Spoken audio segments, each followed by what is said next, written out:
అడుగుతున్నటువంటి ప్రశ్న, సంఘాన్ని గూర్చి ఎవరు సంకల్పం చేశారు, ఎప్పుడు సంకల్పం చేశారు?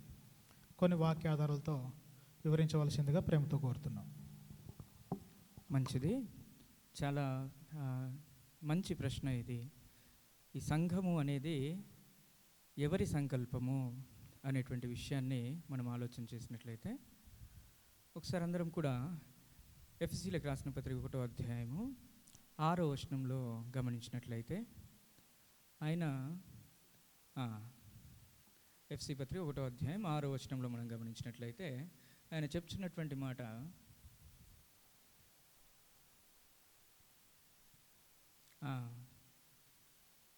ఎట్లనగా తన ప్రియుని అందు తాను ఉచితముగా మనకు అనుగ్రహించిన తన కృపా మహిమకు కీర్తి కలుగునట్లు తన చిత్త ప్రకారమైన దయా సంకల్పము చొప్పున యేసుక్రీస్తు ద్వారా తనకు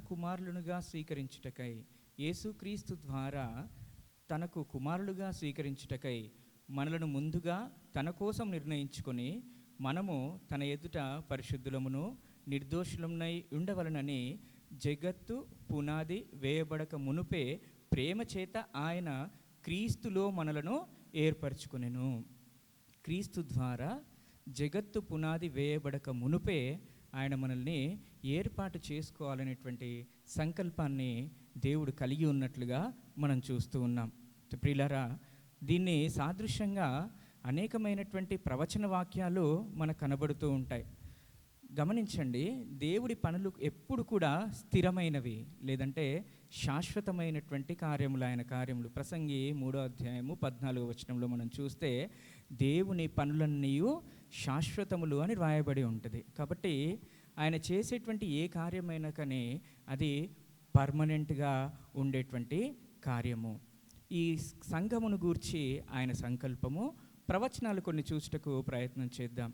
దానియేలు గ్రంథము 2వ అధ్యాయము 44వ వచనంలో, దానియేలు గ్రంథము 2వ అధ్యాయము 44వ వచనంలో మనం చూసినట్లయితే ఇటు విధంగా రాయబడి ఉంది,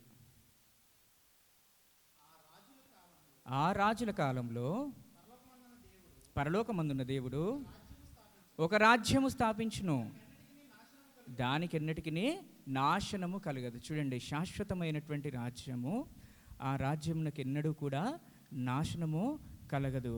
అది దేవుడు ఏర్పాటు చేసుకున్నటువంటి సంఘము, అదే క్రీస్తు సంఘము. దాని గురించి ఇంకా అనేకమైనటువంటి వచనాలను మనం చూడగలుగుతాం. 2వ సమూయేలు గ్రంథము 7వ అధ్యాయము 11, 12 వచనాల్లో కూడా మనము ఈ శాశ్వతమైనటువంటి రాజ్యముగా దేవుడు అక్కడ చెప్పుకొస్తూ ఉంటాడు. అదేవిధంగా అదే విషయాన్ని యెషయా గ్రంథం 2వ అధ్యాయం 22వ వచనంలో కూడా, యెషయా గ్రంథము 2వ అధ్యాయం 22వ వచనంలో కూడా మనం ఈ యొక్క సంగతిని గమనించగలుగుతాం. అంత్యదినములలో పర్వతములపైన యెహోవా మందిర పర్వతము పర్వత శిఖరమున స్థిరపరచబడి కొండల కంటే ఎత్తుగా ఎత్తబడును, ప్రవాహం వచ్చినట్లు సమస్త జనములు దానిలోనికి వచ్చెదరు. చూడండి, దేవుడు ఇటు విధంగా అనేకమైనటువంటి ప్రవచన వాక్యాలు జకర్యా గ్రంథంలో చూడగలుగుతాం. అనేకమైనటువంటి ప్రవచన వాక్యాలు ఈ సంఘం గురించి చెప్పబడి ఉన్నాయి. అంతేకాకుండా ఒకసారి మనం ఆదికాండంలోనికి వెళ్ళినట్లయితే 3వ అధ్యాయము 15వ వచనంలో, ఆదికాండము 3వ అధ్యాయము 15వ వచనంలో ఆయన ఇటు విధంగా చెప్తున్నాడు, నీ సంతానమునకును స్త్రీ సంతానమునకు వైరము కలగజేసేదను అని చెప్పేసి అంటున్నాడు. ఇక్కడ స్త్రీ సంతానం అనగా యేసుక్రీస్తు ప్రభువారు. గమనించండి ప్రియులారా, ఇదిగో అక్కడే ఆయన యొక్క మరి స్థిరపరిచేటువంటి విధానాన్ని వెల్లడిపరిచి ఉన్నట్లుగా మనం చూస్తూ ఉన్నాం. అంతేకాకుండా అదే ఒకసారి మనము ఆదాము తన యొక్క భార్యను చేసినటువంటి విధానాన్ని మనం గమనించినట్లయితే, ఆదాముకు గాఢ నిద్రను కలగచేసి తన యొక్క ప్రక్కటెముకల నుంచి మరి ప్రక్కటెముకను తీసి దేవుడు స్త్రీగా నిర్మించినట్లుగా మనం చూస్తూ ఉన్నాం. దాన్నే ఒకసారి మనము క్రీస్తుకు సాదృశ్యంగా చూసినట్లయితే, ఇక్కడ ప్రక్కటెముకను తీసినటువంటి దేవుడు, అక్కడ క్రీస్తు పక్కలో పొడిచినటువంటి బల్లెపు పోటుతో కారినటువంటి రక్తము ద్వారా క్రీస్తు సంఘాన్ని మరి ఆయన నిర్మించినట్లుగా, లేదంటే పునాది వేసినట్లుగా మనం చూడగలుగుతూ ఉన్నాం. ప్రియులారా, మరి అంతేకాకుండా నోవాహు ఓడ కూడా సాదృశ్యంగా ఉన్నది. ఓడలోకి చేరినటువంటి వారు మాత్రమే రక్షింపబడతారు, క్రీస్తు సంఘంలో ఉన్నటువంటి వారు మాత్రమే రక్షింపబడతారన్నట్టుగా మనం గమనించవలసినటువంటి వారమై ఉంటున్నాం.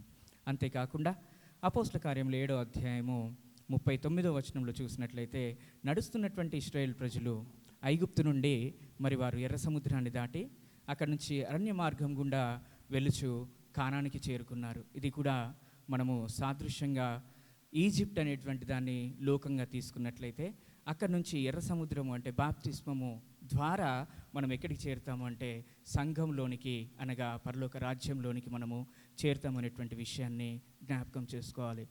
అంతేకాకుండా ఆదికాండము 26వ అధ్యాయంలో అబ్రహాము బావులను తవ్వించాడు.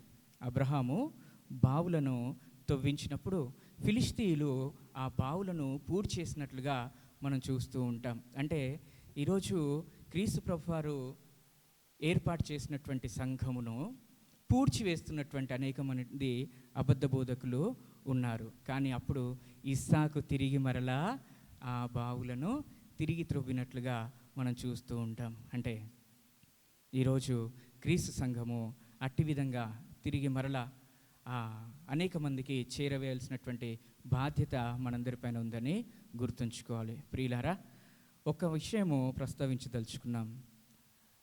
మనం ఏదైనా ఇల్లు కొనుక్కున్నాం అనుకోండి, అది ఎవరి పేరు మీద ఉంచుకుంటాము? ఎవరి పేరు మీద ఉంచుకుంటాం? లేదు, ఇది నాది అని చెప్పేసి అనిల్ తమ్ముడు వచ్చాడు అనుకోండి, నేను ఊరుకుంటానా? ఊరుకోను. ఎందుకంటే నేను కష్టపడ్డాను, నేను చెమట కార్చాను, నేను కష్టపడ్డాను, దాన్ని నేను కొనుక్కున్నాను, నా కష్టార్జితం అది. నా దానికి వచ్చేసి నువ్వు అది నాది అని చెప్పేసి అంటే ఎంత మాత్రం మనము ఒప్పుకునేటువంటి పరిస్థితిలో ఉండము. మరి క్రీస్తు ప్రభువారు తన స్వరక్తం ఇచ్చి సంపాదించినటువంటి తన సంఘమునకు ఇది నాది అని చెప్పేసి మరి మనం వేరే వేరే పేర్లు పెట్టుకుంటే ఎలా? ఆయన కూడా ఒప్పుకోడండి. కాబట్టి చాలా జాగ్రత్తగా గమనించాల్సినటువంటి వారమై ఉంటూ ఉన్నాం. అంతేకాకుండా నాకు పుట్టినటువంటి కొడుకుకి వేరే వంశం పేరు పెట్టమంటే ఒప్పుకుంటానన్నా? సాధ్యపడదు అది. అలాగే క్రీస్తు కట్టినటువంటి సంఘమునకు నేను వేరే పేరు పెట్టుకుంటాను అనేది కూడా ఎంత మాత్రమో సాధ్యపడదు. అది వ్యభిచారం అవుతుంది. కాబట్టి గమనించి మనం ముందుకు వెళ్ళవలసిందిగా ప్రేమతో కోరుచున్నాను. చివరిగా రోమీలకు రాసినటువంటి పత్రిక 16వ అధ్యాయము